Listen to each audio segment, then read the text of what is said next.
1,000 years ago, men believed that the Earth was flat. 500 years ago, men believed that the Earth was the center of the universe and that the sun, moon, and stars all circled the Earth. 200 years ago, men believed that it was impossible for stones to fall from the sky because there are no stones in the sky. Meteorites, they argued, were merely stones on Earth that had been struck by lightning. 100 years ago, men believed that man could never fly. Bishop Wright said that flying was reserved for the angels. His two sons, Wilbur and Orville, later proved their father wrong. 50 years ago, Sir Harold Spencer Jones, the director of the Greenwich Observatory, predicted that man would never set foot on the surface of the moon. It's one small step for man, one giant leap for mankind. 30 years ago, stories about UFOs circling the globe and landing on this planet were considered hoaxes or hallucinations. Yet more than 15 million witnesses, equipped with photographs, movies, videos, physical records, and scientific data, have proven, again, that man can be wrong. Most people today envision UFOs to be exactly as they are portrayed in most science fiction films and books. This is, of course, a relatively recent conception that has been stimulated, perhaps, by our expanding knowledge of outer space. But strange sights appeared in the skies long before spaceflight or manned flight of any kind was possible. And in each century, these visions took on identities that tell much about the world view of those who saw them. Alexander the Great and his army, for instance, were harassed by a pair of flying objects in 329 BC. Most of the soldiers fled the scene, but some of the hardier men stood their ground and tried to hit the discs with their arrows and with stones from their slings. In 1492, just 4 hours before discovering land, Christopher Columbus saw a bright glowing object come out of the sky, go into the water, and travel slowly through the water very close to the ship that he was on. Engraved onto a French token, minted in the 1860s, is a disc-shaped flying object that experts say may have commemorated a daytime UFO sighting. The great British astronomer Edmund Halley of comet fame also saw a series of unexplained aerial objects in March of 1716. One of them lit up the sky for more than 2 hours and was so brilliant that Halley could read a printed text by its light. There were sightings in 1897 of a lighter-than-air ship that had propellers, porthole windows, and brilliant searchlights, which it directed at the ground. In 1917, what may have been the largest crowd ever to witness a UFO occurred in Fatima, Portugal. 50,000 people watched in amazement as a huge silver disc began spinning like a windmill and dancing about in the sky. After plunging toward the Earth, it climbed back into the sky and disappeared into the sun. One night during the summer of 1948, Clyde W. Tombaugh, the astronomer who discovered the planet Pluto, was sitting in the back of his home at Las Cruces, New Mexico. He and several witnesses, including other members of his family, watched a strange glowing craft move overhead. All of the witnesses agreed that the object was definitely a solid ship and that it was probably some form of extraterrestrial device. World War II Allied Air Force pilots reported UFO sightings over Germany. They appeared out of nowhere and seemed to be toying with the aircraft. Military pilots termed them Foo Fighters, Foo being the French word for fire. Retired Air Force Major Paul Deutsch describes an encounter with his crew over Japan. The particular one that my crew saw was an orange-red color, and it paced our aircraft for miles and miles off the left horizontal stabilizer. We don't know how far off. It's very difficult to determine. And so the top gunner, who had control of all the guns in the back of this B-29 bomber fired a burst. The tracers were seen to go directly toward it, but nothing happened. It's at that time that I saw it. We thought it was a Japanese secret device, probably developed by the Germans. And I might add that the fellows over in the European theater thought it was a German device, and the Germans thought it was an Allied secret weapon, and everybody thought it was somebody else's. No one knew what it was. On December 5th, 1945, a squadron of 5 Avenger torpedo bombers with 14 experienced crew members flew out of Fort Lauderdale Naval Air Station in Florida. It was a short, routine flight. Each plane had a full load of fuel, and weather conditions were excellent. But something strange happened. The flight leader called in and reported not having any sense of direction. Air Control then ordered the squadron to head due west. The leader, with alarm in his voice, then said, "We don't know which way is west. Everything is wrong, strange. We can't be sure of any direction. Even the ocean doesn't look as it should."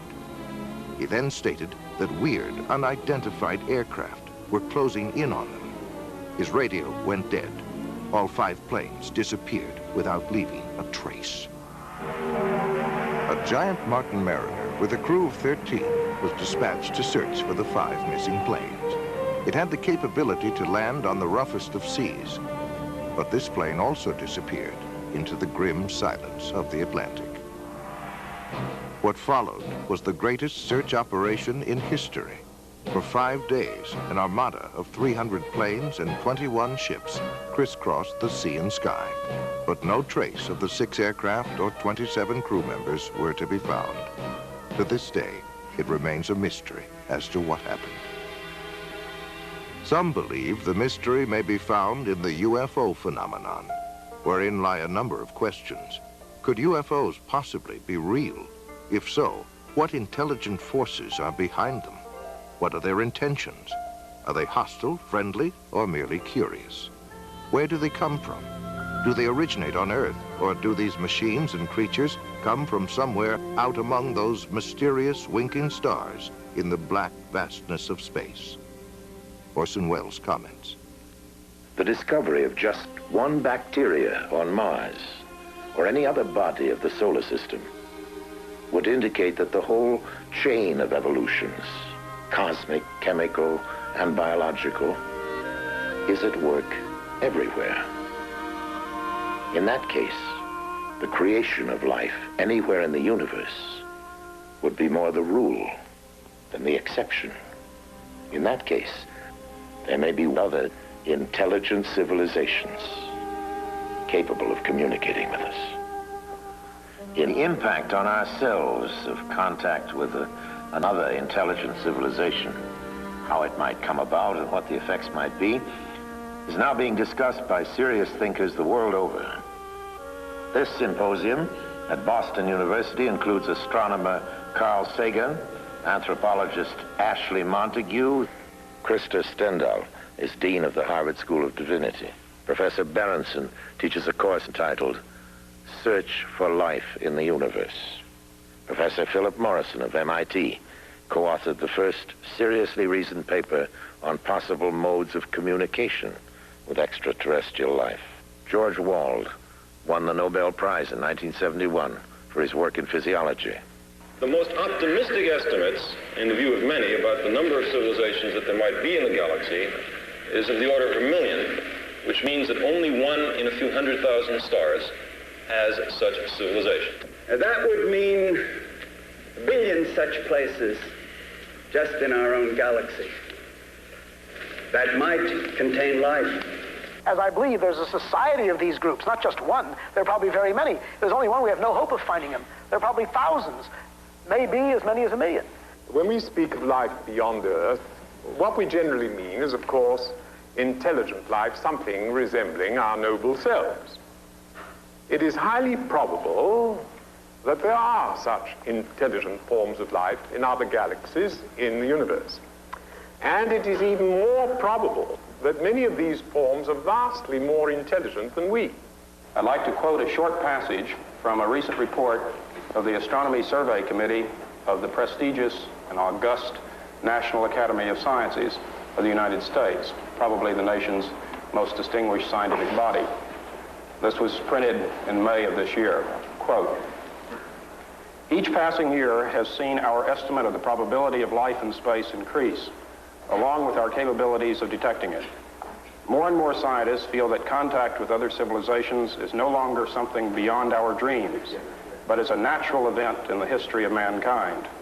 The dream of this so-called natural event began on October 12, 1992, when NASA's SETI program, Search for Extraterrestrial Intelligence, began a 10-year, $100 million project whose sole purpose is to seek the answer to a single question: is man alone in the universe?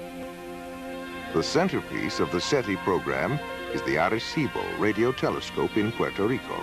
Its 1,000-foot wide antenna dish makes it the most powerful telescope in the world, with the effective power of 20 trillion watts.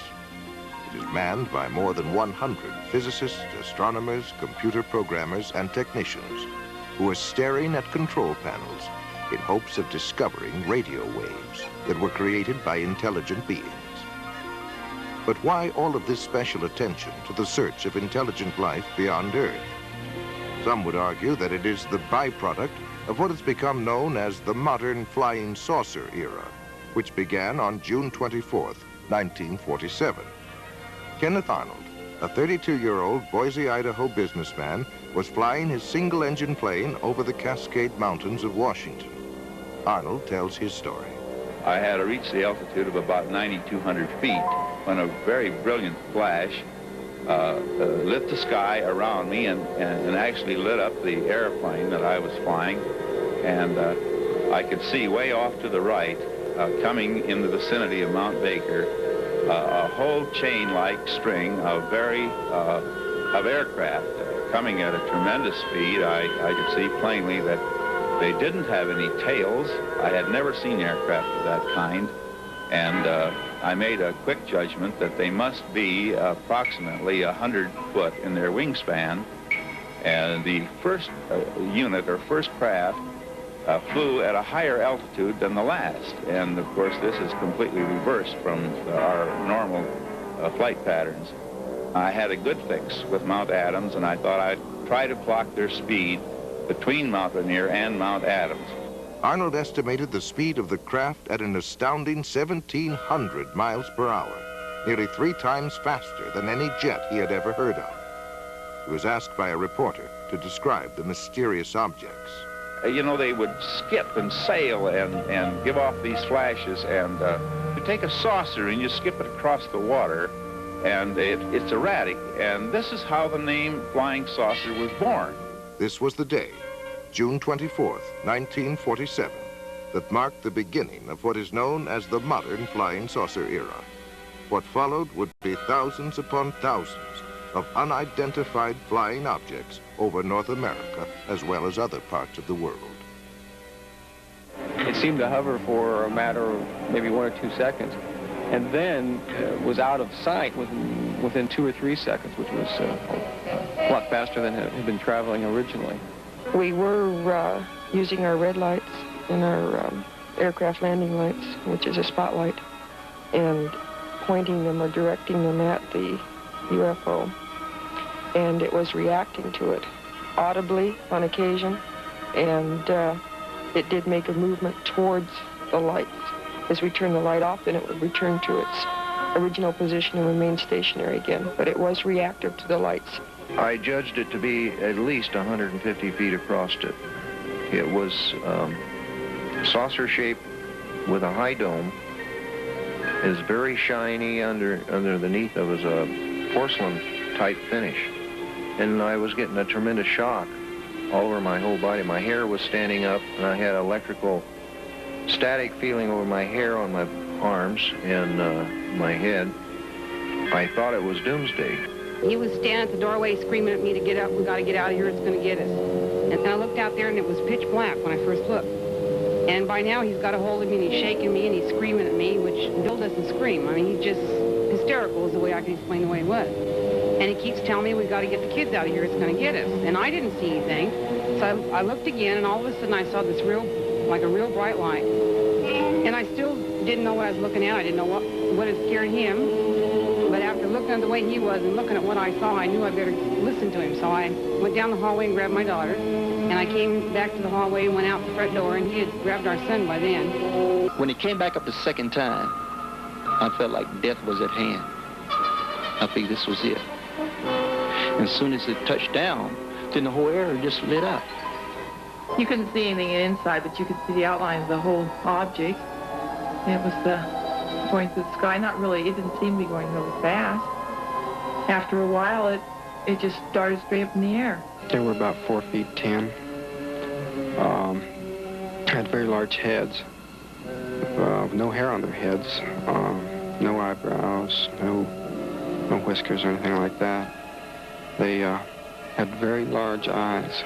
The odor itself, I smelled stronger when the beings were near me. And when they looked at me, we did not talk verbally like we're talking now. It was a telepathy type thing. A recent Gallup poll estimates that 1 out of every 2 Americans believe in the existence of UFOs. Over 15 million people have reported seeing UFOs, of which over 2,000 were encounters with landed UFOs and their occupants. UFOs have been fired upon by jet fighters and anti-aircraft missiles, but with no effect. They give off powerful electromagnetic charges, often causing the breakdown of engines and electrical circuitry. They evoke strange and fearful reactions in animals and frequently cause profound psychological disturbances in humans. They have the ability to materialize as if from nowhere, but more often vanish into thin air in the midst of a sighting. Both human eyes and radar instruments have observed unbelievable aerial maneuvers, such as 90-degree turns of several thousand miles per hour, and have been clocked at speeds up to 16,000 miles per hour. There can be no longer any doubt, even to the most ardent skeptic, that UFOs exist. The question is, where do they come from? If they come from another galaxy, then they would come from at least 2 million light years away. Even traveling at light speed, 186,000 miles per second, it would take 2 million years to get here. But suppose that UFOs come from some distant star in our own galaxy. If these space visitors were to travel 1 million miles a day, it would take 70,000 years to reach the Earth from the nearest star, Alpha Centauri, which is 25.5 trillion miles from Earth. Other stars are thousands of times further out in space. Conservative estimates indicate that a spaceship carrying 10 people and traveling 5 light years to and from a nearby star system at 70% of the speed of light would consume 500,000 times the amount of energy used in the United States in 1 year. But there are other complications of space travel. Space is not a vacuum, but contains cosmic gas, dust, and particles. Nobel Prize winner Professor Edward Purcell of Harvard points out that a space vehicle traveling at the speed of light would collide with this space material in the form of radiation, and with the impact of several hundred atom smashers. On the afternoon of January 7th, 1948, an unidentified flying object was sighted over Godman Air Force Base at Fort Knox, Kentucky. The base tower sent 4 F-51 jets to investigate. The flight leader, Captain Thomas F. Mantell, reported seeing the object, and at 3:15 p.m., he broke away from the formation in pursuit of the object. A few moments later, he radioed the tower. "I'm closing in now to take a good look. It's directly ahead and above, and still moving at about half my speed. The thing looks metallic and of tremendous size. I'm going up to 20,000 feet, and if I'm no closer, I'll abandon chase." Those were the last words that Captain Mantell ever spoke. Later in the day, his body was found in a nearby field, the wreckage of his plane scattered for half a mile around. There were many other sightings that year. In July 1948, It was reported from Strategic Air Command in San Antonio to FBI Director J. Edgar Hoover that an unidentified aircraft was seen by an Eastern Airlines pilot, co-pilot, and one or more passengers flying over Montgomery, Alabama. The aircraft was reported to be of an unconventional type, without wings, and resembled generally a rocket ship of the type depicted in comic strips. It was reported to have had windows, to have been larger than the Eastern Airlines plane, and to have been traveling at an estimated speed of 2,700 miles per hour. It narrowly missed a collision with the Eastern Airlines plane. And from an FBI memorandum dated March 14, 1949, comes this report. Flying discs are believed by the Air Force to be man-made missiles rather than some natural phenomenon, and that as much as 4 years ago, it was learned that some type of flying discs were being experimented upon by the Russians. It was further determined that most all of the flying discs seen by persons in the United States approached this country from a northerly direction and returned in the same direction, indicating a strong possibility that they are coming from Russia. On the evening of July 19, 1952, Senior Air Controller Harry G. Barnes at National Airport in Washington, D.C., picked up 7 slow-moving objects on his radar scope. He called Andrews Air Force Base and learned that they were seeing the identical blips on their radar. A pair of F-94 Air Force jets were soon searching the skies over Washington, where they found nothing. As soon as the jets departed, the blips reappeared on radar screens and remained there until daybreak. A week later, Harry Barnes picked up 10 more objects on radar. Andrews Air Force Base confirmed that the same unknown objects were on their radar scopes as well. Barnes called the Pentagon, and another pair of jets came howling over Washington. But now the UFOs remained visible on the screens, and one of the jet fighters reported a visual sighting of 4 lights. At one point, the pilot radioed that the lights were surrounding his plane. But soon the UFOs sped away and disappeared into the night. Later that morning, Harry Barnes made this statement, quote, "There is no other conclusion that I can reach, but that for 6 hours on the morning of the 26th of July, there were at least 10 unidentifiable objects moving above Washington. They were not ordinary aircraft, nor in my opinion could any natural phenomena account for these spots on our radar," end quote. The Pentagon was inundated with questions from the press, and President Harry Truman asked Secretary of Defense Forrestal to find out what in the world, or out of it, was going on. On October 27, 1952, the FBI issued this memorandum. Air intelligence still feels flying saucers are optical illusions or atmospherical phenomena. But some military officials are seriously considering the possibility of interplanetary ships. Investigative journalist Frank Edwards, author of Flying Saucers, Serious Business, offers the following commentary. This is Frank Edwards reporting. How real are the flying saucers, officially called unidentified flying objects? On December 24th, 1959, the Inspector General of the Air Force notified all Air Base commanders that flying saucers are a serious problem. The government of the United States has issued orders advising the military how to recognize the UFOs, how to report them, and how to handle fragments of them. Slowly but surely, the nature and extent of this remarkable phenomenon has become public knowledge.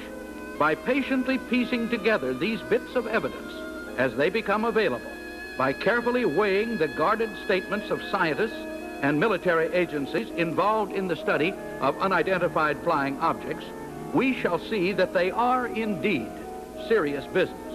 The variety of witnesses of UFOs is endless. They include military personnel from the Air Force, Navy, and Marine Corps, radar specialists, aeronautical engineers, airport traffic controllers, astronomers, FBI agents, state, county, and city police, pilots and crews from American, United, Eastern, Pan American, Northwest, Western, and TWA were also on the list of witnesses. Millions in the United Kingdom, France, Australia, South America, Mexico, and other nations around the world have seen UFOs.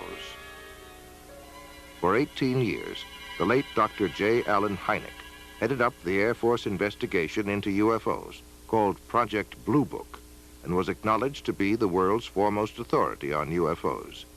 After amassing a computer bank of over 63,000 sightings, he states, "The UFO phenomenon is truly a phenomenon of our times.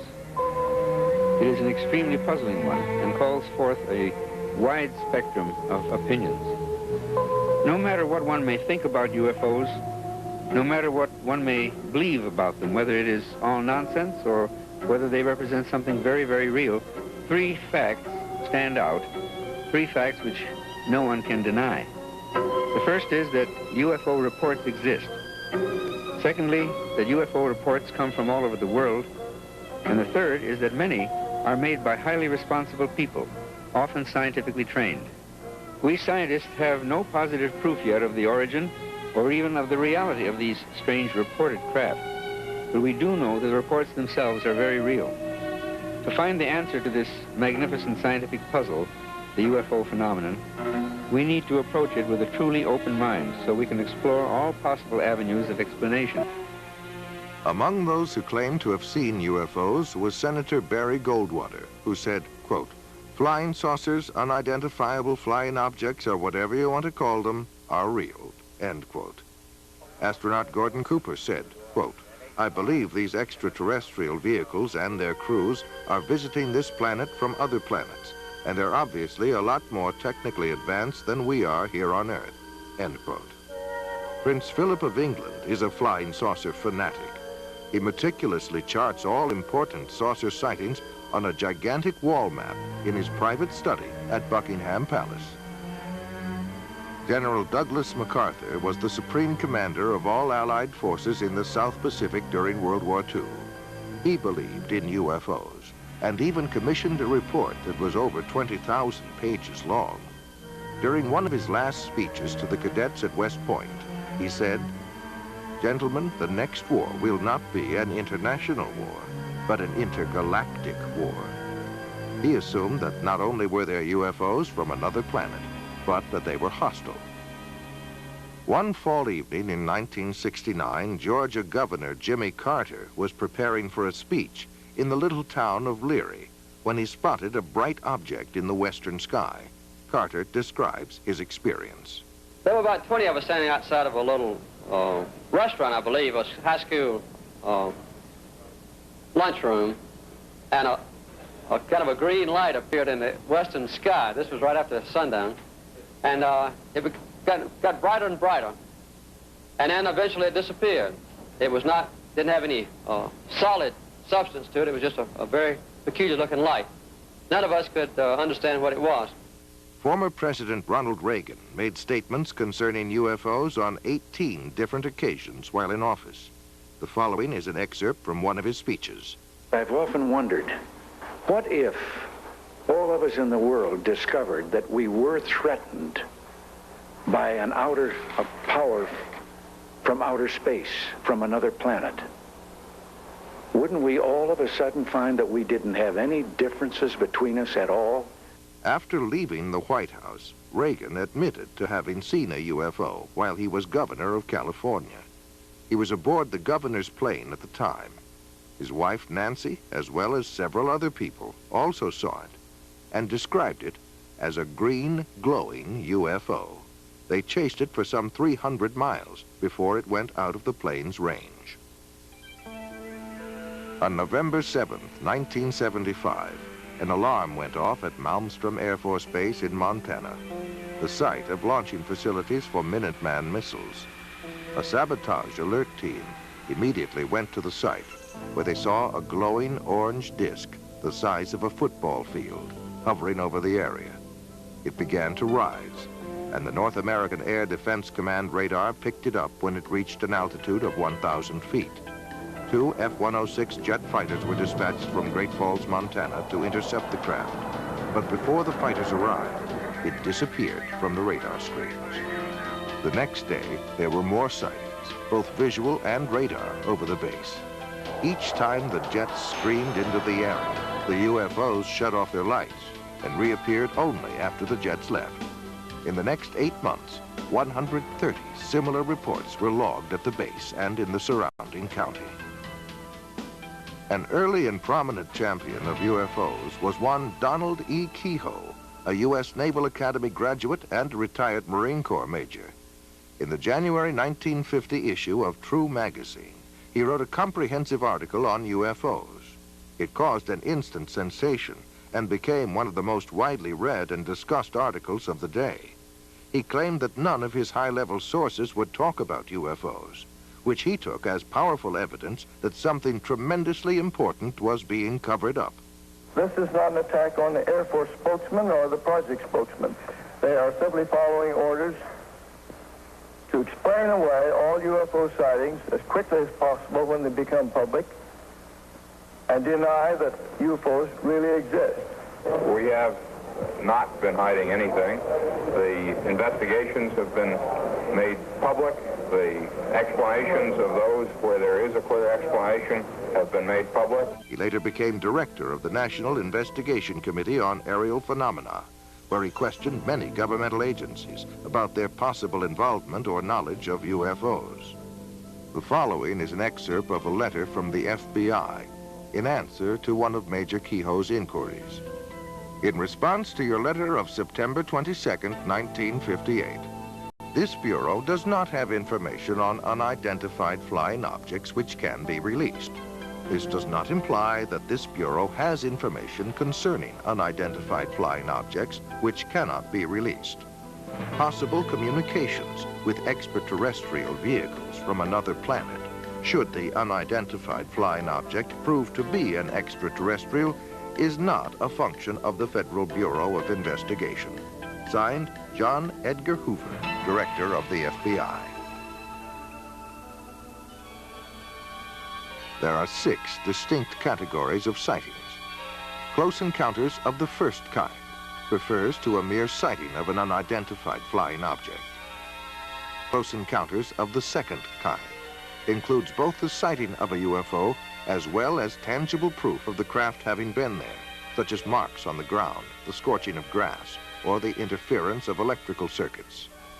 Close encounters of the third kind is the direct confrontation with a space being or entity sometimes called a humanoid. Close encounters of the fourth kind involved alleged abductions by UFOs, where people claim to be involuntarily taken on board a UFO, usually for experimental purposes.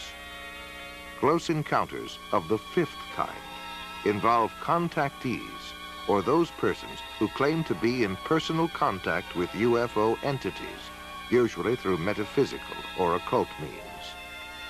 Close encounters of the sixth kind include injuries or deaths resulting from a UFO close encounter.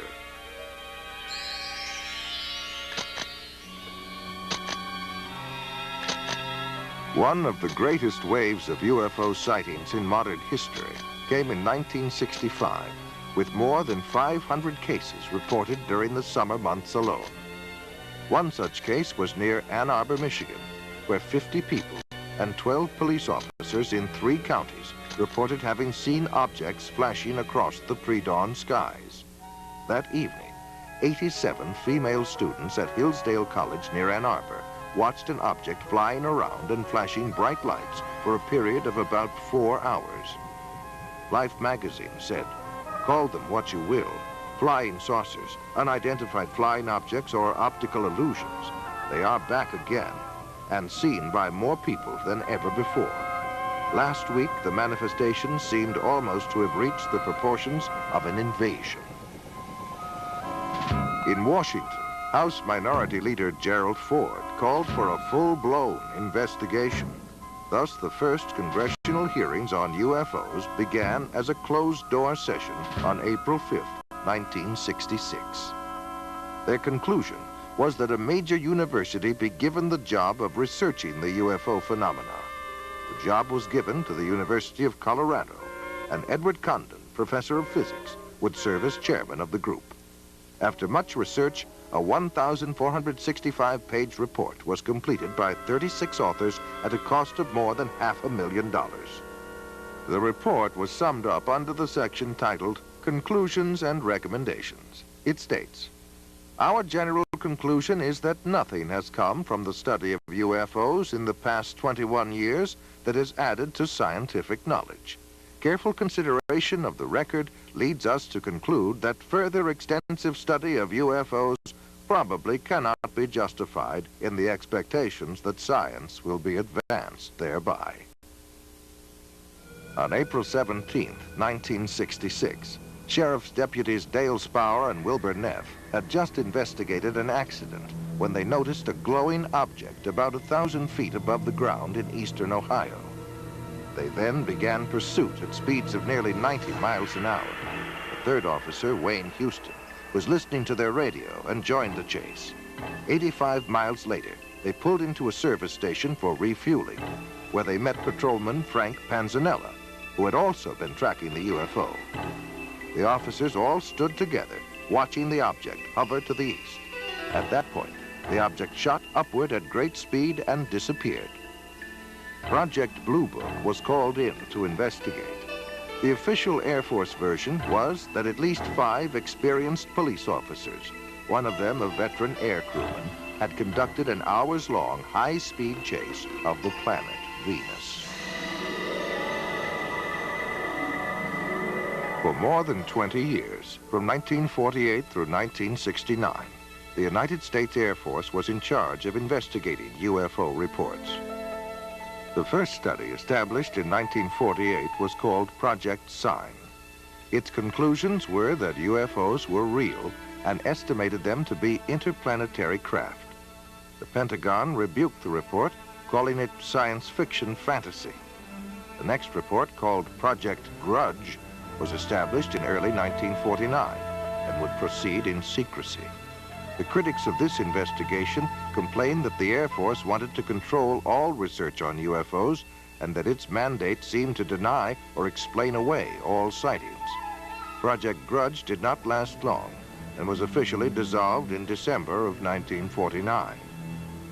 However, there had been many recent UFO sightings in New Mexico, so the Air Force launched a new study known as Project Twinkle. An observation post was set up in New Mexico and was armed with cameras, telescopes, and other optical equipment. They waited and waited, and after a year of frustration, the Air Force terminated Project Twinkle.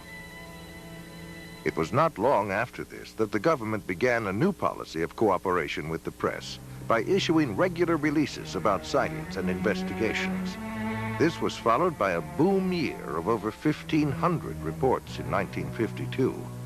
The Air Force then established a task force codenamed Project Blue Book, which was to become the most systematic of all studies done by the Air Force. Witnesses received an 8-page questionnaire, photographs were analyzed, and field interviews were conducted. Investigators monitored aircraft flights and checked weather records. On the whole, the Project Blue Book team successfully weeded out UFO reports that were obvious hoaxes or those that could be attributed to natural phenomena. However, for those cases that remained unsolved, investigators had 2 choices: admit that they had failed to identify the object or embrace any remotely feasible explanation. Project Blue Book was terminated in 1969. It concluded that little, if anything, has come from the study of UFOs, and that the least likely explanation of UFOs is the hypothesis of extraterrestrial visitations by intelligent beings. On the evening of October 25, 1973, a young Pennsylvania farmer, Stephen Pulaski, and at least 15 other witnesses saw a bright object hovering over a field near them. Stephen grabbed his rifle and went to investigate. It was then that he noticed something walking along by the fence. They were hairy and long-armed, with greenish-yellow eyes, and a smell like burning rubber was present. Stephen sensed that these creatures were not friendly and fired a tracer bullet over their heads. And when they kept on coming, he fired directly at one of them. The creatures then all disappeared into the woods, and the glowing object disappeared from the field instantaneously. UFO researchers as well as a state trooper were called in to investigate. When they arrived, the people there told them that Stephen had been growling like an animal and flailing his arms. His own dog ran toward him, and Stephen attacked the dog. Stephen then collapsed, and after a time began to come to his senses. The entire group commented on the nauseating, sulfur-like odor that was present. One of the earliest references to a spacecraft is probably that found in an ancient Egyptian account, some 1,500 years before Christ. One of the characteristics of that craft was the foul odor that emitted from it. The Amityville Horror was based on a factual account of what happened to a family in Amityville, New York. An irritating and nauseating odor seemed to accompany the presence of the ghost or spirit entity that entered there from time to time. Whitley Strieber wrote of his abduction experiences in his book, Communion. He said he could smell their presence and that it smelled like sulfur. On October 11th, 1973, Charles Hickson and Calvin Parker were fishing when a strange craft descended and hovered near them. Parker passed out, and Hickson was paralyzed, but was able to continue observing what was happening. Two entities then emerged from the craft and picked Hickson up by his arms and carried him inside the ship, where he was thoroughly examined. He was then taken back to where they had been fishing on the riverbank. When the two fishermen went to the sheriff's office to report their story, they were interrogated and then left alone in a room with a hidden microphone. The recording of their conversation revealed that both men were quite frightened by their experience. The emotional trauma had been so great to Parker that after Hickson left the room, he began to pray. Ultimately, he suffered a nervous breakdown as a result of his experience. In the spring of 1959, UFOs brought panic to Soviet radar and Air Force personnel by hovering and circling for more than 24 hours above Sverdlovsk, headquarters of a tactical missile command. Red fighter pilots were ordered airborne to chase the UFOs away, but later reported that the alien objects easily outmaneuvered their jets and zigzagged to avoid their machine gun fire. The Russian spacecraft Salyut-6 returned to Earth in 1978 after 96 days in orbit. They told of a formation of UFOs which trailed them closely for 3 complete orbits around the globe. One of their cameras captured 20 minutes of incredible motion picture footage of this encounter. According to a previous mutual agreement, the Russians forwarded copies of the film to the United States to be analyzed. Unofficial statements from NASA state that it is the best motion picture footage ever filmed of UFOs.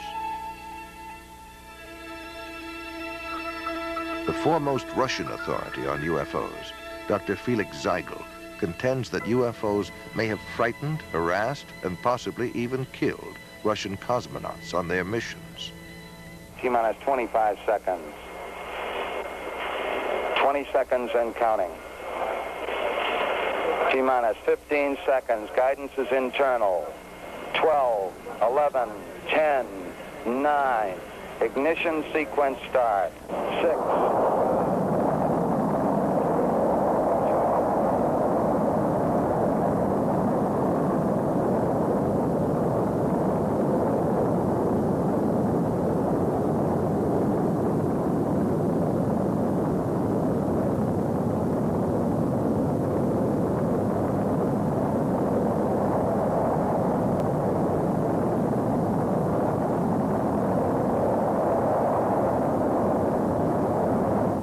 On at least 6 space missions, United States astronauts have encountered UFOs.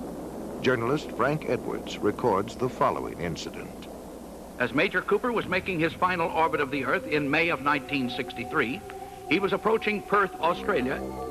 Suddenly, Major Cooper radioed down to the tracking station that he was being approached by a greenish glowing disk with a faint red glow on one side. It was traveling east to west, which no man-made satellite does. 200 persons at the tracking station watched the object on the gear there. They saw it approach Cooper. Then it veered away from him and sped on out into space. It was only the first of many such cases. Every American astronaut since Gordon Cooper has also been approached by unidentified flying objects. And each time the UFOs come closer to the astronauts, and each time they remain a little longer. In 1965, Major Edward McDivitt photographed one of these objects near the capsule in which he was orbiting the Earth over the Pacific Ocean. And the photograph, as released by the National Aeronautics and Space Administration, clearly shows a bright egg-shaped thing which leaves a visible trail from its propulsion system. The more we study the evidence that is being assembled all over the Earth, the more inescapable the conclusion that man had best prepare himself for the greatest event in human history. The realization that we are about to contact or to be contacted by sentient beings from elsewhere in the universe. The late General Douglas MacArthur said that this confrontation would be the greatest challenge man ever had to face. Are we ready for it when and if it comes? Frank Edwards reporting. Gemini 5, 10, and 11 have all had similar encounters. So convinced was astronaut Edgar Mitchell of the existence of UFOs that he retired from the U.S. space program to devote full time to UFO investigation. During our first mission to the moon, Mission Control recorded the following broadcast of strange noises that were heard on the Apollo 11 spacecraft.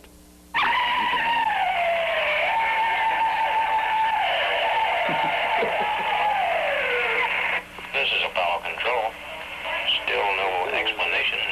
The weird noises emanating from Apollo 11, if indeed it is from Apollo 11. Perhaps it'll all shake out later in the mission as to what these strange noises are.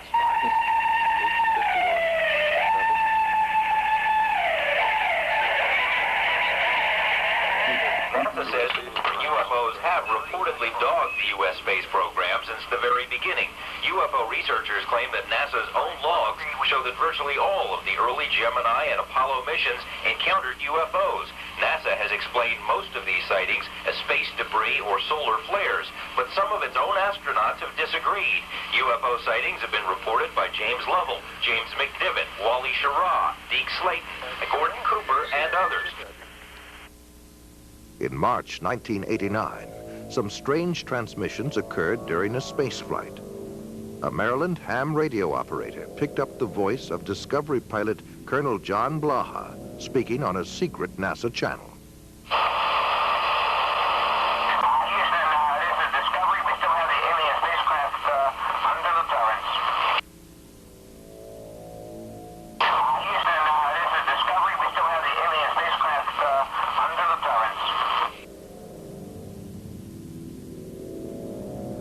Dr. J. Allen Hynek explains one alternative theory that we might be dealing with something from another dimension.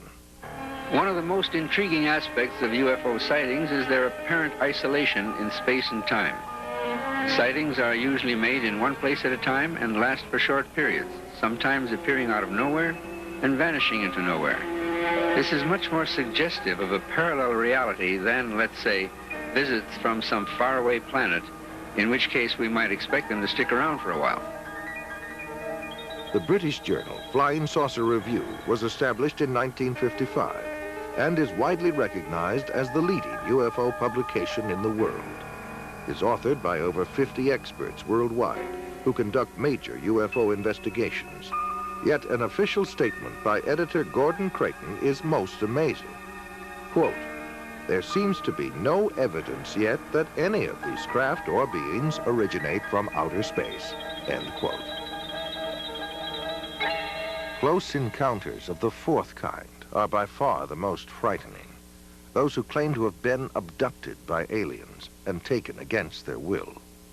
Perhaps the most famous case was that of Betty and Barney Hill. Their story began on the night of September 19th, 1961. As they were returning to their New Hampshire home from a vacation in Canada. They saw a distant point of light which seemed to move erratically. As it moved closer, it became more intense. Betty Hill remembers. This craft left the top of the mountain, came out of the highway, and stopped in midair. Barney took the binoculars and started out of the car in an attempt to identify the craft. And as he did this, he saw a group of figures standing in the windows looking down at him. One was saying to him, "Don't be afraid. Keep looking. Keep looking. Stay there. Don't be afraid. No harm's going to come to you, but stay there." And the craft started to descend. And Barney ran back to the car, saying we had to get out of there. They were going to capture us. And we took off speeding down the highway. They made it home without further incident, but in the days and months that followed, they experienced nightmares, flashbacks, and extreme anxiety. They were also unable to account for more than 2 hours between the time they first encountered the UFO and the time they reached home. Where had the missing time gone? What had happened? They sought out a psychiatrist, and through hypnosis, Betty and Barney Hill narrated a tale much stranger than the one that had been lodged in their conscious minds. Barney put on the brakes. The car motor died. They separated, came up on each side, took us out, took us in a path through the woods, took us on board, gave us physical examinations. We were being kidnapped. Betty Hill remembers being able to offer a detailed description of her alien abductors. They were all shot. The leader, I would say, was my height, or just a little taller than I am, and I'm 5 foot. They were bald, no hair, no eyebrows, no eyelashes, and no earlobes, no ear, we could say. Very large eyes, very small, flat nose, thin slit for mouth. Betty Hill said that they were most interested in human sexuality and that they communicated through a form of telepathy that sounded like a voice loud and clear inside their heads. Bud Hopkins has written several books on UFOs, including Missing Time and Intruders. He is one of the foremost experts on abduction cases, otherwise known as close encounters of the fourth kind. And now we've come to the conclusion that abduction, of their involvement with human beings, that this is the center of the entire UFO phenomenon, and that actually when people have UFO sightings, it's very possible that what they're seeing is something on its way to or from an abduction of somebody. They're not just flying around up there, they are interested very profoundly in human beings. Whitley Strieber claims to have been abducted by alien beings on more than one occasion and wrote of his experiences in his best-selling book, Communion. I've had, since I wrote Communion, over 55,000 letters from people around the world who've had this similar things that think they have happened to them, and we still get about 200 a week. The Intruders Foundation and the Fund for UFO Research show that 1 out of every 50 American adults, 3.7 million people, indicate that they may have had an abduction experience with an unidentified flying object. I remember my mother was taken in a Jeep, and that I was there with a UFO. There was a beam of light that came down, and I was beamed onto the ship. These experiences sound crazy. It sounds impossible. It is impossible according to our physics, but we often use hypnosis to help flesh out all the recollections. A top scientist, Dr. Leo Sprinkle, conducted a 5-year study of 82 persons who reported UFO experiences. Most of them were able to relive the experience through hypnosis, and all suffered severe psychological disturbances afterwards. They claimed to have been taken inside spaceships and examined by humanoids who communicated telepathic messages to them. Dave Hunt is an investigative journalist and has authored 18 books. His research and consulting expertise takes him around the world. Cal State University, Long Beach. And again, I forget the names of the scientists there who were working on this, and this is a number of years ago now. They did research, and they took people at random. And unless you're going to say everybody's been abducted, they took people at random and who had no such idea, no indication they'd ever been abducted. And they hypnotized them, took them into a deep state, then suggested that they were being approached by a UFO, asked them to describe it. Their description was the same as the others. They suggested you're being taken aboard. Or what do the entities look like? And they came up with similar descriptions. And then when they're taken aboard, what's happening to you? Well, I'm getting a medical examination, you know, or... In his book, Secrets of the UFOs, ufologist Don Elkins made the following observation. I have found that some people can achieve the contact phenomenon simply by being hypnotized, and the same general message permeates over 90% of the millions of words received by thousands of people around the world. No one knows what hypnosis is. No one knows what goes on in the mind. It's an altered state of consciousness like yogis and witch doctors have been practicing. It loosens the normal connection between your spirit and your brain, and of course if the hypnotist can control you, make all kinds of suggestions, make you think things are happening that are not happening, make you think you have powers that you don't, experiences that you haven't, even implant memories. Other beings, if there are other minds out there, they could also do the same thing.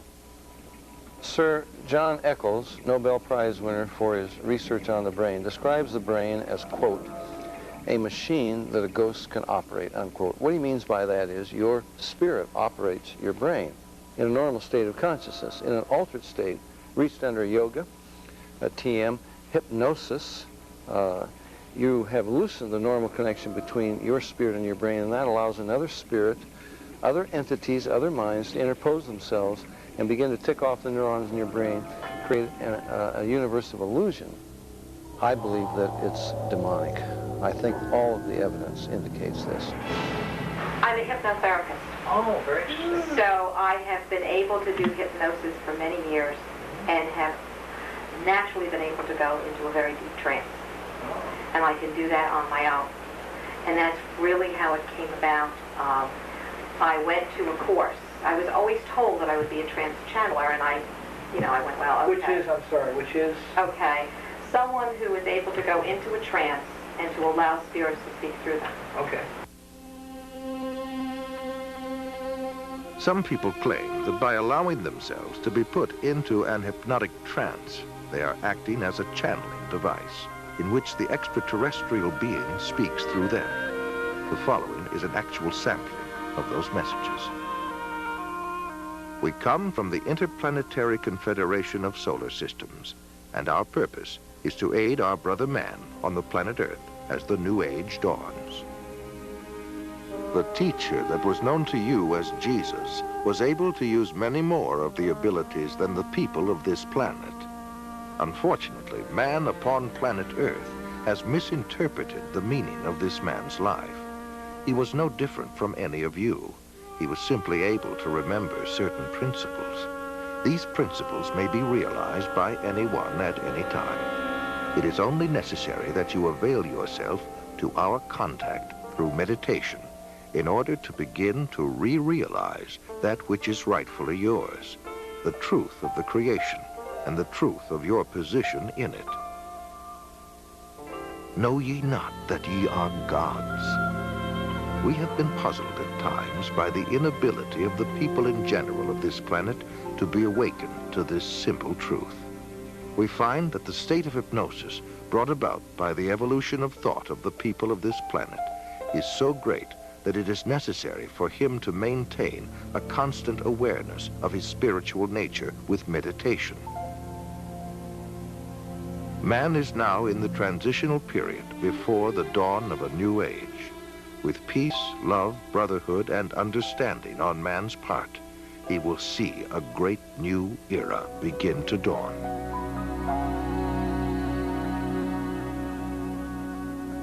In his book, Flying Saucer Pilgrimage, Bryant Reeves summarizes his findings in this statement. From our analysis, the teachings of the space beings appear to support many of the principles taught in Oriental philosophy by seers of the Far East. UFO researcher John Weldon then offers this question. How credible is it to think that literally thousands of genuine extraterrestrials would fly millions of light years simply to teach New Age philosophy, deny Christianity, and support the occult? And why would the entities actually possess and inhabit people just like demons do, if they were really advanced extraterrestrials. Dr. Pierre Guérin, an eminent scientist associated with the French National Council for Scientific Research, concludes that UFO behavior is more akin to magic than to physics as we know it, and that modern UFOnauts and the demons of past days are probably identical. The word demon in Greek comes from the root meaning knowledge or intelligence, implying that demons have access to knowledge and information denied to ordinary mortals. After what happened to me, the communion experiences, I decided that that might be a good idea to accept the idea of the devil just in case that's what I saw. If you look closely at the life of the world, you see the workings of evil in the world. There seems to be a sort of machinery behind it that is far beyond just the accident of human life. You can literally hypnotize a person, tell them that there's a cat in their lap. They will see it, they will hear it, purr, they will pet it and feel it. It's not physically there. You tell the cat to scratch them, you know, and bring them out of it. There are scratch marks on their cheek. A non-physical object, under the right conditions, can leave physical evidence. I think it's demonic. It's a spiritual power of some kind for which there is no physical explanation. You can't explain it with the laws of chemistry and physics as we know it. John Keel is a world-renowned expert on UFOs and has written numerous books and articles on the subject. A self-described agnostic, he made this statement: "Thousands of books have been written on the subject of demonology, which is the ancient and scholarly study of monsters and demons. The manifestations and occurrences described in this literature are identical to the UFO phenomenon. Victims of demonic possession suffer from the same medical and emotional symptoms as the UFO contactees." I would say I was assaulted by something from the unknown rather than possessed by it. I hope that I was never possessed by it, although there are those who might disagree with me. And I don't think it was something out of craziness. If it came out of my mind, it came out of a part of my mind that is universal to us all. Like Stryper, there are thousands of others who have also sensed something evil and demonic. Something is here, probing people, inspecting them, planting thoughts in their minds, and manipulating their bodies. I do know from different things that are still occurring within my body that I'm still being visited. I've been working on a project now where I'm allowing spirits in a haunted house to speak through me. In Close Encounters of the Third Kind, that first film that came out about UFOs, the house that the mother and little boy were living in, you know, the toys began running around and screws unscrew them in the presence of UFOs. What the film was saying was the same people that run UFOs run haunted houses. And I would say that's absolutely true. In 1969, the United States Printing Office issued a 400-page publication entitled UFOs and Related Subjects, an Annotated Bibliography. The author was the senior bibliographer for the Library of Congress, Miss Lynn E. Cateau. During her research, she read over 1,000 articles, books, and other literature. She summarizes her findings in the preface of the bibliography. A large part of the available UFO literature is closely linked with mysticism and the metaphysical. It deals with subjects like mental telepathy, automatic writing, and invisible entities, as well as phenomenon like poltergeist manifestations and possession. Many of the UFO reports now being published in the popular press recount alleged incidents that are strikingly similar to demonic possession and psychic phenomenon that have long been known to theologians and parapsychologists. This document was compiled for the United States Air Force and is now in the Library of Congress. Dr. Jacques Vallée has addressed the United Nations on UFOs and was the model for Lacombe in Steven Spielberg's Close Encounters of the Third Kind. He is the author of 8 books on UFOs and has been widely recognized as the premier investigating scientist in the realm of UFO research. In his book, Messengers of Deception, Vallée says, an impressive parallel can be made between UFO occupants and the popular conception of demons. And in his book, Confrontations, he writes, "The medical examinations to which abductees are said to be subjected, often accompanied by sadistic sexual manipulation, is reminiscent of the medieval tales of encounters with demons." He also made this statement, "I believe that when we speak of UFO sightings as instances of space visitations, we are looking at the phenomenon on the wrong level. We are not dealing with successive waves of visitations from space. We are dealing with a control system." And he states, "UFOs are the means through which man's concepts are being rearranged. They are engaging in a worldwide enterprise of subliminal seduction." Jacques Vallée, at least at that time when he wrote that book, was an agnostic. Interesting that he comes to basically the same conclusions I do as a Christian from my research. And he said about UFOs, they're real, but they're not physical. They're messengers of deception. And this was based on his research of about 20 years. They seem to be psychologically preparing, setting us up for some ultimate delusion that is too horrible even to imagine as yet. I would agree with that. Dr. I.D.E. Thomas is one of a long line of Welsh preachers. He is currently the senior pastor at the First Baptist Church of Maywood, California, and has authored several books which have enjoyed wide circulation.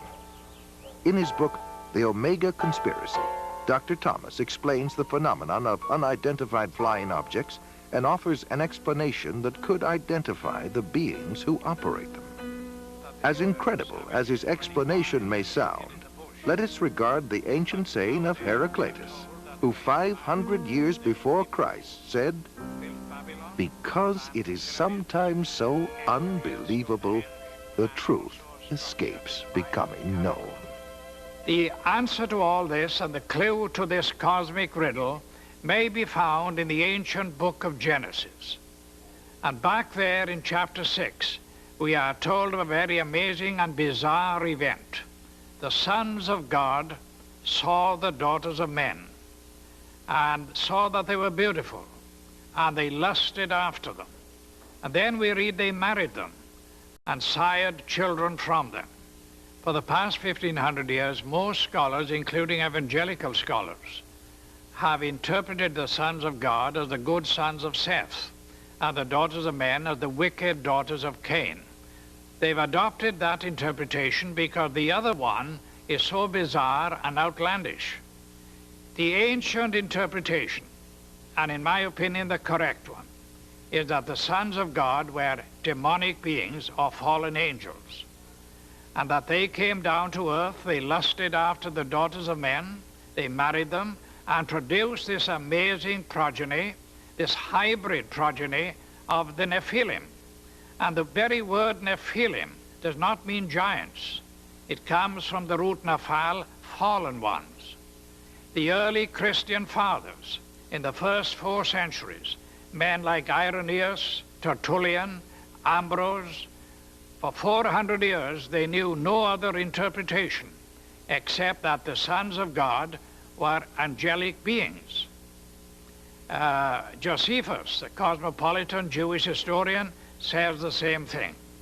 We read in the book of Job that when God laid the foundation of the earth, the sons of God shouted for joy. Obviously, the sons of God could not be human beings. Adam had not been created. If this was a case of just mixed marriages between good men and wicked women, it is surprising that God should have issued the fire of judgment that he did. God took this stern action of wiping out the human race.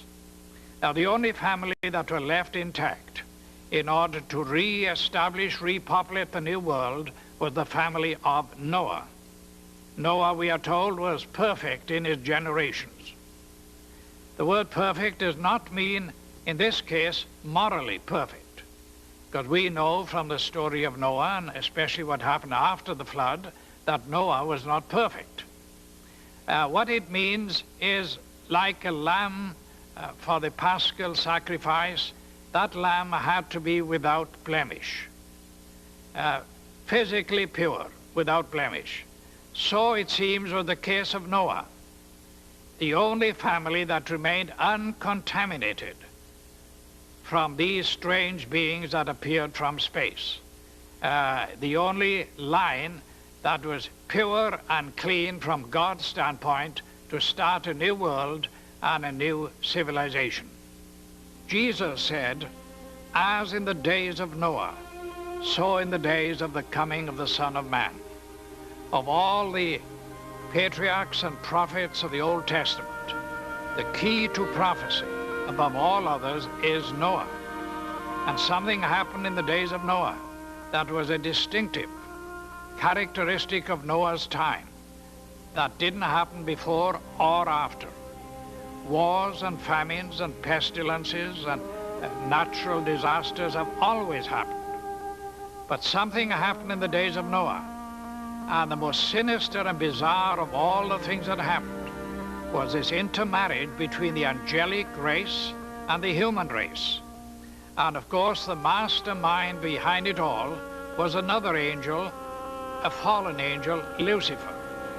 Now, we believe that as they came in those days, we may very well be on the edge of another invasion from outer space, that Satan will once again make another attempt, maybe the final assault on the human race, in order to wean men and women away from the worship of God.